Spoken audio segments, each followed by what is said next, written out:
Hey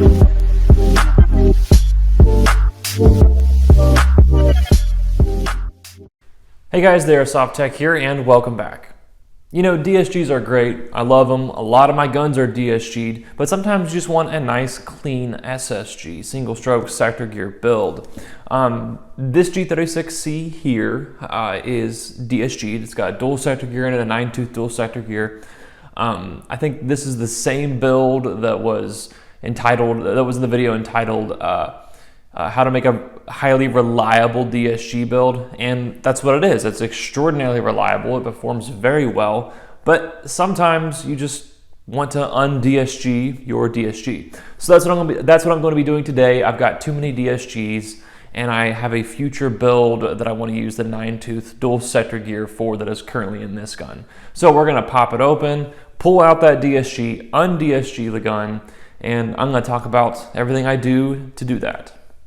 Right, so this again is the same G36 from that video a while ago. I think it's actually over a year old at this point. Anyway, this gun's pretty cool. I really like it for close quarters. It's really snappy on the trigger. Rate of fire doesn't really matter because I really only play semi-auto only. But the 9-tooth DSG performs really well in this gun. However, I just want to use that same 9-tooth DSG gear, DSG for some other build. So we're going to break it open and we're going to get that sector gear out of there and we're going to drop in a single stroke sector gear. Off to the side here, this probably caught your attention. This 3D printed stubby stock for a G36 is super cool. It just really makes the G36 a lot more fun to play with, and it's pretty darn sturdy too. So let's break open the gun and rip out that DSG.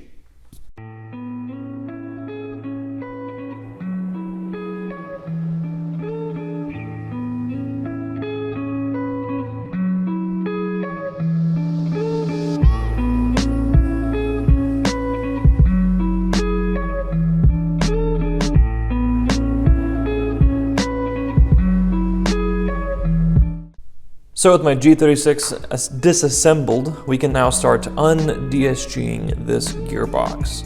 So obviously the first thing you're going to need to do is swap the sector gear, or that's the primary thing that you'll be doing. So it's really important to match gears, and I don't just mean gear ratio. Of course you kind of have to do that in most cases, but really you should try your best to match brands, and at least at the bare minimum the quality of the gear set should match the gears together.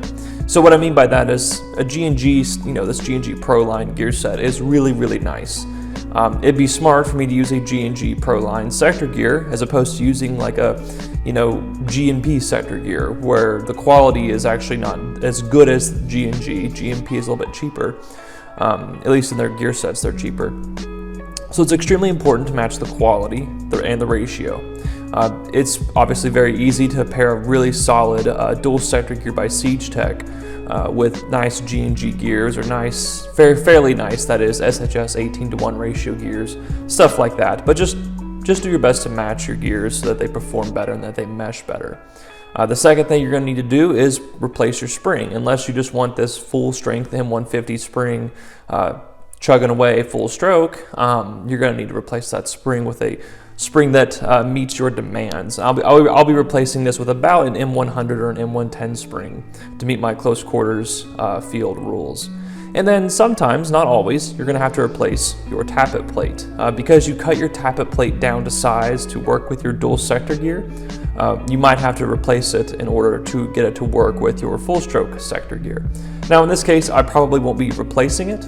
It should work totally fine with my sector gear, as half cut or cut down tappet plates tend to work totally fine in full stroke setups.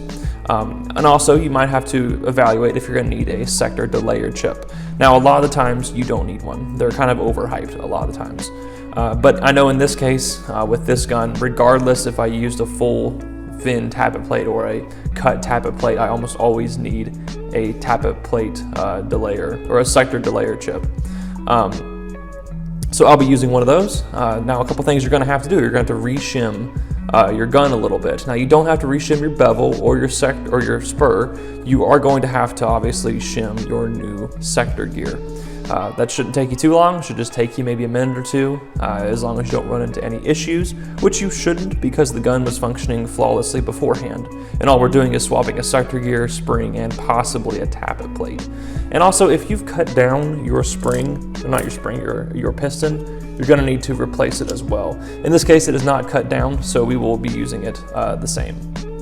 Right, so I finally have the 18-to-1 sector gear installed. I've installed a new piston with some steel teeth on it, and then I think it's about an M110 spring by SHS. So we'll see how it performs. I kind of just grabbed it out of my box. It's unlabeled, but it feels-ish like an M100, M110, so we're gonna go with it.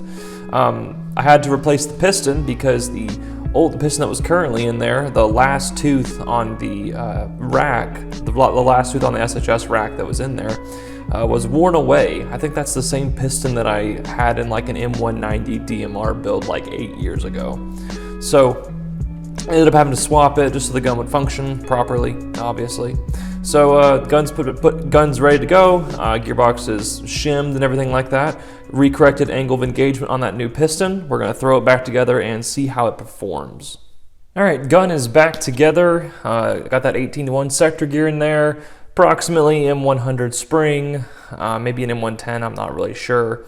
And yeah, so here is the gun. I kept the settings the same. So safety works great. Semi-auto is going to be semi-auto.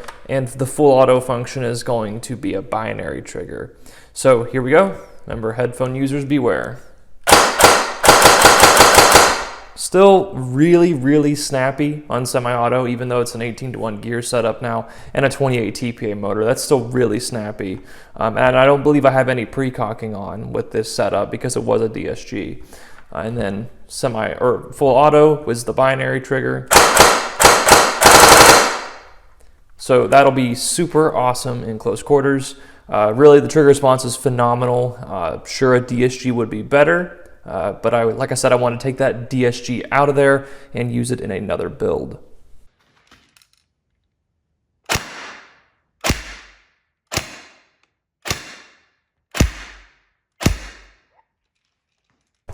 As you can see, we have successfully un-DSG'd this G36c. The gun is very, very loud. It's extremely over-volumed. That's probably a weak M120 or maybe an M110. It's getting about 345 to 350 FPS with a .20 gram BB. But like I said, it's extremely loud. So I think this gun is an extremely over-volumed system, which I personally prefer. I like over-volumed guns. I feel like they're slightly more inefficient or slightly more efficient, even though you suffer a little bit in the accuracy category. But regardless, like I said, we have successfully un-DSG'd this gun, and now that DSG that I took out of this gun is now free for a different project that I have in mind. Thank you very much for watching. If you haven't already, please subscribe to my YouTube channel, like this video, and comment down below about what you think of un-DSG'ing this gun. But that's gonna have to do it for this video, guys. I'll see you guys in the next video of whatever the heck I'm doing next, but until then, stay tuned, techs.